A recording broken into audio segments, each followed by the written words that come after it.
Não demorou muito para que a floresta se aproximasse de mim, abalando meu senso de direção.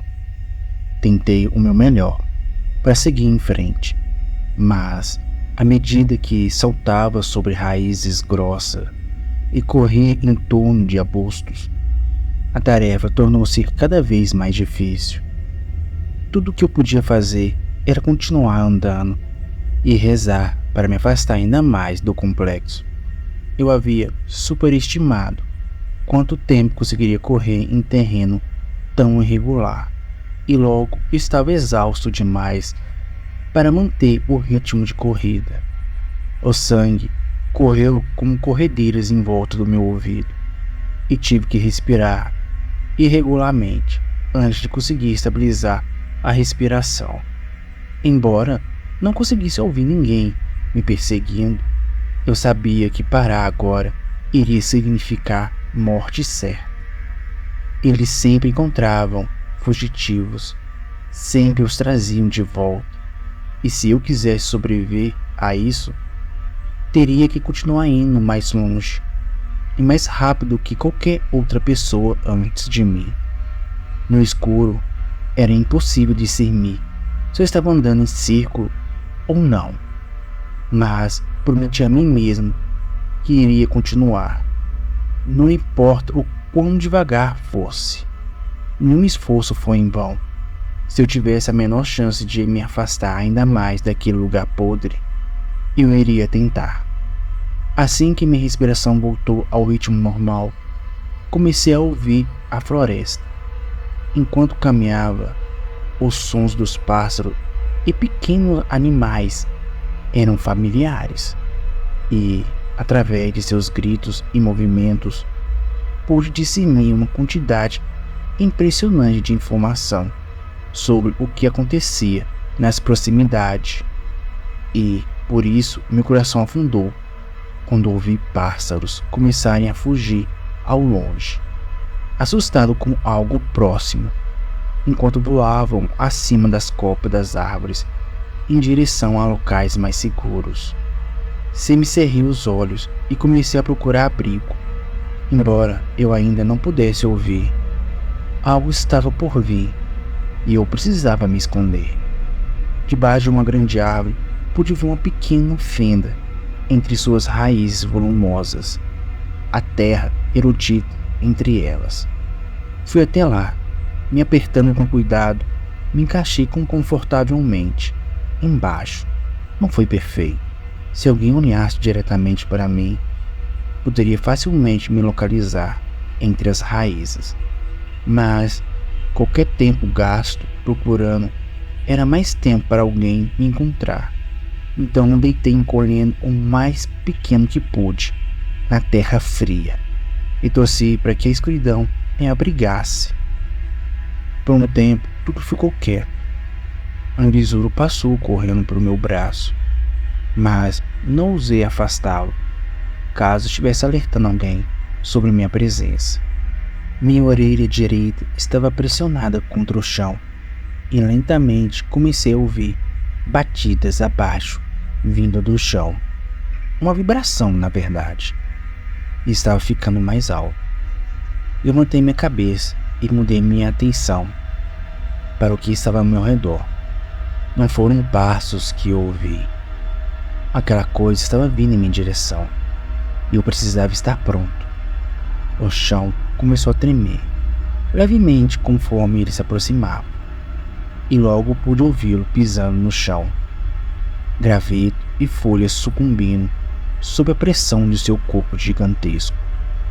Meu coração batia forte e rápido, e por alguma razão tive medo de que ele pudesse ouvir através da minha pele. O distinto coração humano bombeando sangue em um ritmo constante.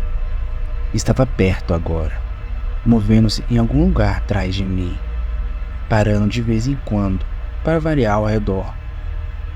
Eu implorei que mudasse de rumo, para que um rato, algum outro animal ou alguma outra pobre alma desviasse a sua atenção de mim. Mas a floresta manteve-se inquieta, como se nenhum ser vivo quisesse estar perto dele. inclusive eu. A coisa se aproximava cada vez mais, e por um leve momento, eu estava convencido de que ele estava se aproximando de mim.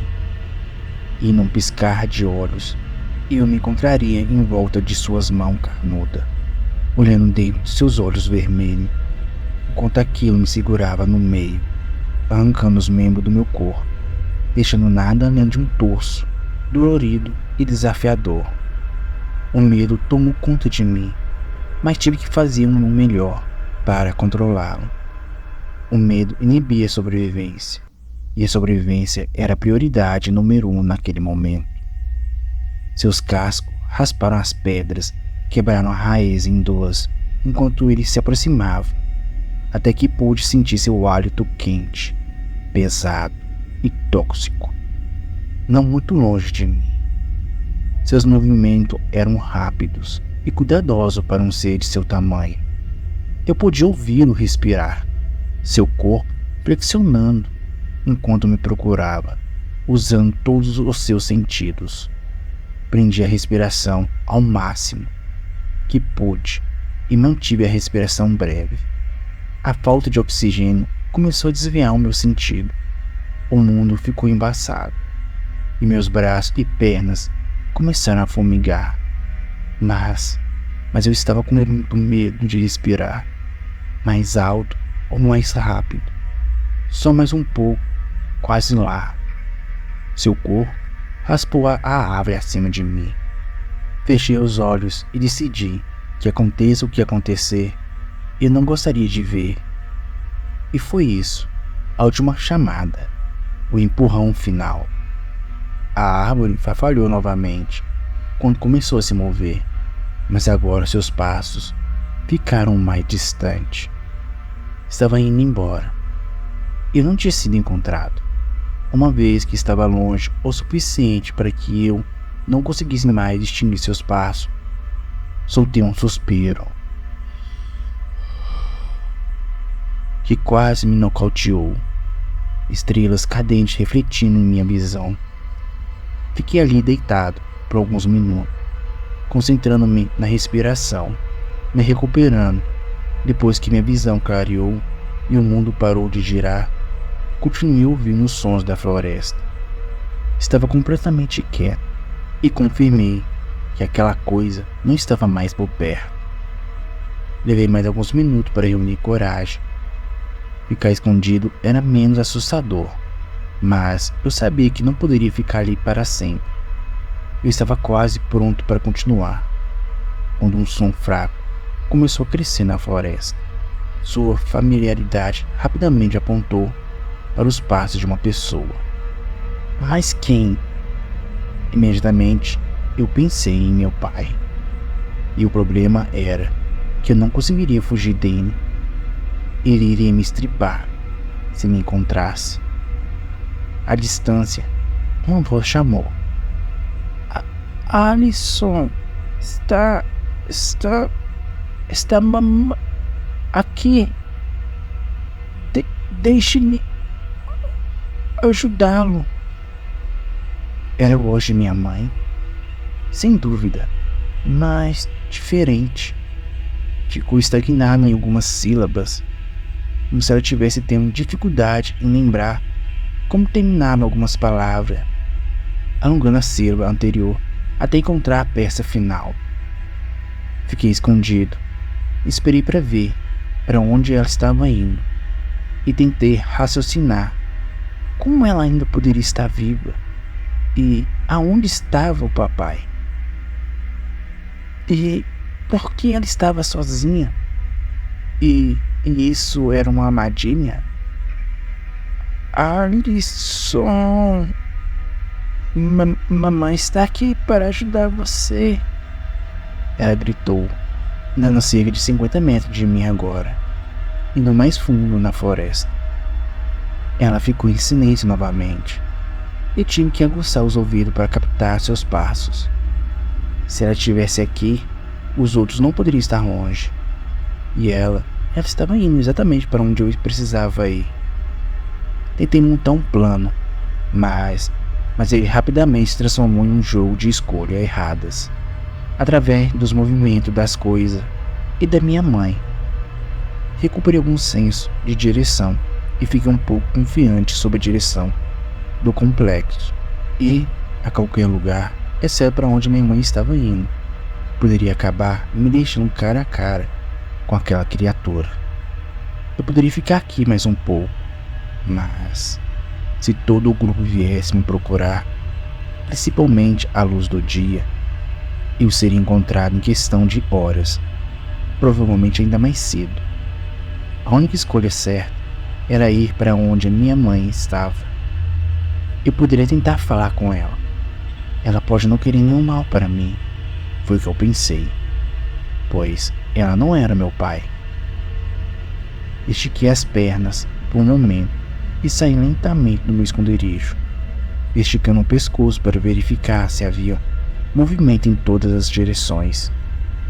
A essa altura, mamãe já estava tão profundamente na floresta que mal conseguia distinguir seus passos.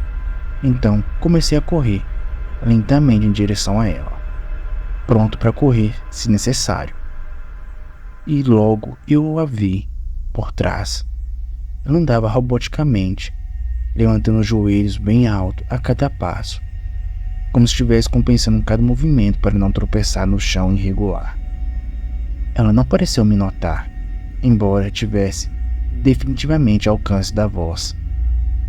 Por um tempo eu a segui, e me escondendo atrás de árvores e arbustos, enquanto ela continuava. Mas ela simplesmente estava lá, sozinha, caminhando em direção a alguma coisa, livre de qualquer malícia. Uma tristeza terrível tomou conta de mim, e lembrei-me de como ela costumava brincar comigo quando eu era criança. Ela não era uma boa mãe, mas também não era uma pessoa má. Ela não queria mal a ninguém. Ela não merecia isso. E daquelas poucas lembranças raras que ainda pareciam boas naquela época, ela fazia parte disso. Eu não poderia simplesmente deixá-la sozinha ali. Mamãe, eu disse. Ela continuou andando. Mamãe, eu repeti, mais alto dessa vez. Ela parou no meio do caminho, ficando anormalmente reta. Lentamente, ela se virou para mim. A luz do luar brilhava por entre as árvores, iluminando suas feições pálidas, como uma estátua. Meu olhar instantaneamente se fixou em sua cabeça, e a memória fresca e vívida de seu cérebro preso em minha garganta imediatamente provocou uma piada que ecoou pela floresta. A pele ao redor de seu crânio partido começou a cair preguiçosamente sobre sua cabeça como um chapéu de balde. Estava desgastado e sujo, e grosso pedaço de sangue coagulado misturando com sujeira e fuligem caíam dele. Talvez fosse o luar, mas seus olhos pareciam completamente vazios. As pupilas desapareceram, foram substituídas por nada além de um branco leitoso. Sangue fresco escorreu por sua bochecha, pingando em seu peito, manchando ainda mais seu vestido lindo. Mamãe está aqui agora, disse ela. Oi, mãe, eu disse, pensando que se a mente dela não tivesse sido arruinada, ela certamente desejaria a morte. Eu vou embora. Você deveria também. Eu sei que você não queria isso. Mamãe tem uma mensagem impressa para você, querido. Ela parecia não entender o que eu estava dizendo. Ela ergueu o braço direito em um arco estranho e começou a procurar a cabeça com a mão. Ela precisou de algumas tentativas, até que a mão bateu na parte de trás de sua cabeça. E, quando isso aconteceu, ela agarrou com todos os dedos, tomando todo o cuidado para não perdê-la novamente. Seus dedos deslizaram pela cabeça até atingir a cratera óssea. E dentro dela, uma vez lá, ela lançou o indicador e o polegar dentro de sua cabeça, contorcendo-se, enquanto seu rosto adquiriu uma nota pensativa. Depois de uns bons 10 segundos, sua mão surgiu, segurando um pedacinho de seu cérebro. Ela colocou na palma da outra mão e estendeu em minha direção. Isso é para você, meu querido. Eu engoli, previamente para lutar contra a pires que subia pela minha garganta. Mamãe, você precisa parar com isso. Eu não quero isso. Não, para com isso. Nesse momento, seu rosto assumiu uma carranca de palhaço e sua mão se fechou. O pedaço do cérebro que ela segurava estava ainda molhado e meio mole o suficiente para escapar sair entre o polegar e o indicador com a força considerável que ela colocou, fazendo voar até pousar alguns metros de sua frente. Ela não pareceu notar isso, no entanto. Por que você não me quer, querido? Ela perguntou entre soluços vagos e infantis. Mamãe, eu te amo. Mas não é isso que eu quero. Eu preciso sair daqui. Você quer vir comigo? Porque precisamos nos apressar, pois eles estão vindo. Não era assim que deveria ser. Ela disse, sua voz ficando cada vez mais confusa e frenética, embora ela agora estivesse chorando completamente. Eu não conseguia discernir nenhuma lágrima saindo de seus olhos, como se aquela parte do seu corpo não funcionasse mais. Ela começou a ficar frenética. Suas mãos começaram a tremer, e ela parecia estar tentando pensar o máximo que podia. O esforço forçando seu rosto, ela me lembrou de algumas pessoas mais velhas do grupo, quando sua mente começaram a atraí-la, e ela não se lembrava mais do mundo que habitava e das pessoas que conheciam. Mamãe é ruim? Mamãe é ruim? Ela começou a repetir, sua inflexão nítida e seu volume cada vez mais alto. Mãe, você precisa ficar quieta. Eu disse a ela, tentando incorporar alguma forma de autoridade em minha voz. Mamãe é ruim. Mamãe é ruim. Mamãe é ruim. Gritou, sua voz embargada e com um alto pela floresta, me enchendo de raiva dela. Amaldiçoei-me por confiar em alguém daquela maldita seita, até mesmo minha própria mãe. Eles estavam vindo, e agora sabia exatamente onde eu estava. Eu tentei, não foi? Isso tudo que eu poderia fazer. Eu tive que continuar andando.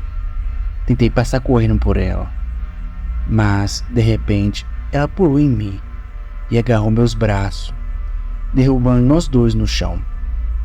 Ela torceu meus braços e os abriu, enquanto se sentava em minhas pernas. Ela não era uma mulher grande de forma alguma, mas ainda assim poderia facilmente se elevar sobre mim. Por mais que eu tentasse me libertar, usando a fúria e a raiva que queimava dentro de mim, foi em vão, e rapidamente parei de me mover, para conservar minha força. Em vez disso, tentei pensar em outra saída. Ela olhou para mim. Seu rosto pareceu se recompor, ficando completamente em branco. Novamente, tentei me desvencilhar de seu alcance, mas isto pareceu ativá-la novamente. Ela agarrou com ainda mais força. Ela começou a ranger os dentes, cuidadosamente, e uma saliva grossa e amarela escorria do canto da boca. Você precisa comer. Faça seu pai disse. Ela disse, mas se olhar agora em algum lugar além. Sem aviso, ela relaxou todos os músculos do pescoço, o que abaixou sua cabeça, os dentes batendo alto enquanto as mandíbulas socavam seu peito. Seu cérebro agora estava totalmente visível para mim, e ele começou a avançar lentamente em minha direção. Torci o pescoço tentando me desviar dele, mas o esforço foi inútil. Aquela coisa grossa e fria caiu em meu pescoço.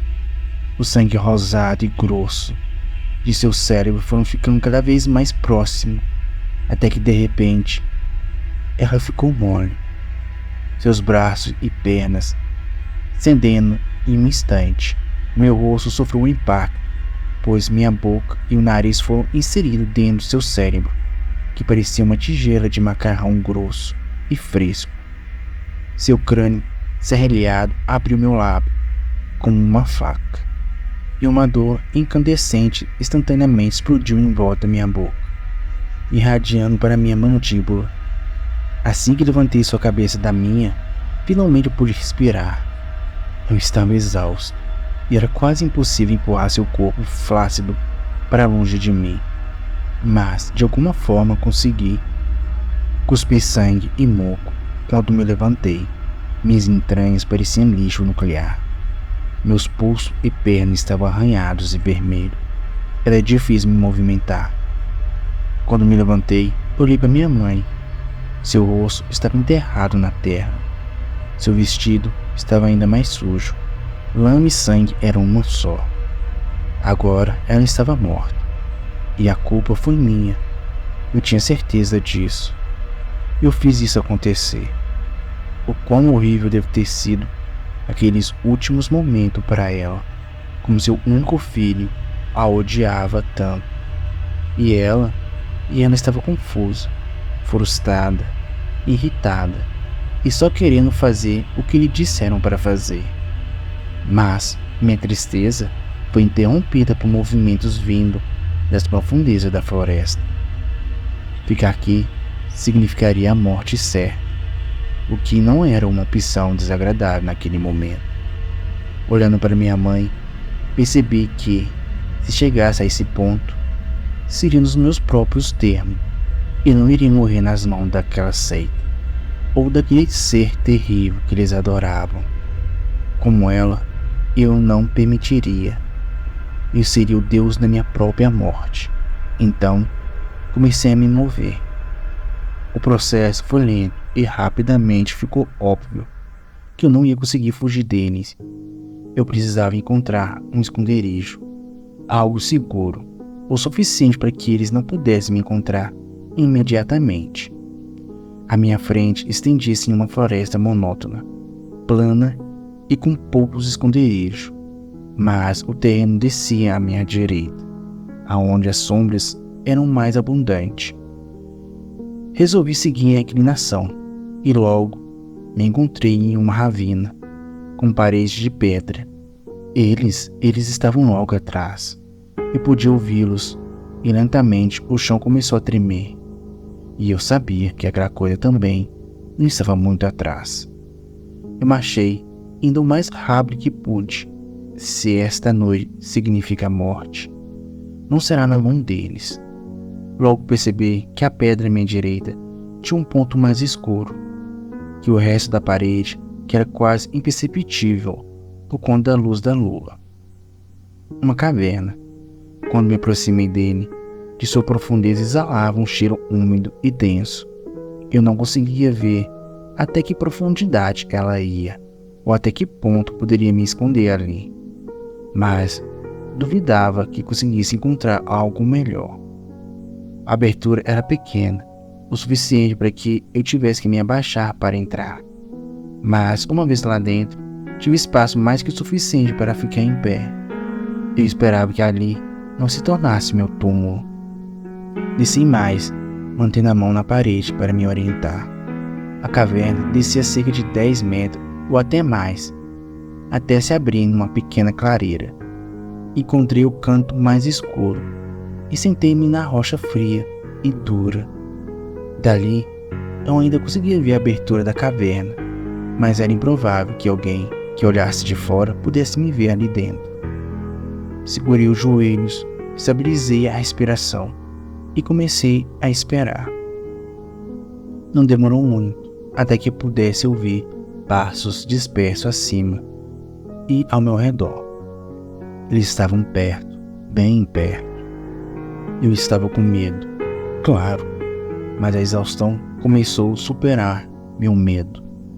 Se não fosse pela constante onda de adrenalina e pela prolongada reação de lutar ou fugir, tenho certeza que teria desmaiado na hora.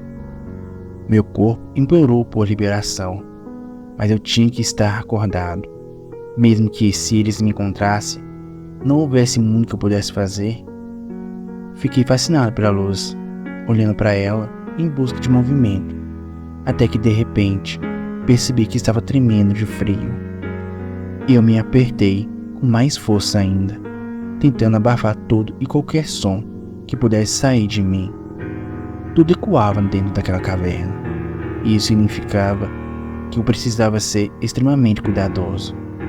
Eles estavam ao meu redor agora, mas eu não ouvia nenhuma voz. Eu os ouvia andando pela floresta, procurando, mas nenhum deles disse sequer uma palavra. E eu também não conseguia mais ouvir os passos batendo. Algo estava errado. Alguém de repente pulou na ravina. Eu podia ouvi-lo, movendo-se entre as paredes de pedra, aproximando-se de mim. Prendi a respiração enquanto ele passava pela abertura da caverna. Era uma das outras crianças, Jacó, eu acho. Jacó, nós saímos algumas vezes, que foi a quantidade de vezes que eu saí com qualquer outra pessoa do grupo, desde que todos crescemos juntos, mas ele não se parecia com ele. Seus olhos estavam vermelhos e brilhantes. Ele se movia esporadicamente, como uma marionete. Tenho certeza que se fosse realmente o Jacó, ele teria notado o buraco na parede. Esse é o tipo de coisa que as crianças veem. Você sabe, pedaços de paus, poços, esconderijos e buracos. Mas ele passou direto por ele, sem sequer dar uma segunda olhada. Isso me incomodou, mas fiquei grato por não ter sido encontrado. Pelo menos não ainda. O grupo de busca começou a se dissipar, avançando ainda mais na floresta. Eu estava seguro, por enquanto, mas ainda estava preso. Eu precisava encontrar uma saída, mas seria suicídio tentar andar entre 100 crianças, e fora que ainda tinha aquela criatura na floresta. Tive que esperar o amanhecer. Depois que decidi ficar na caverna, meu corpo liberou toda aquela tensão dolorosa e imediatamente fiquei cansado e dolorido, mas confortavelmente entorpecido. Desmaiei no que pareceu um instante.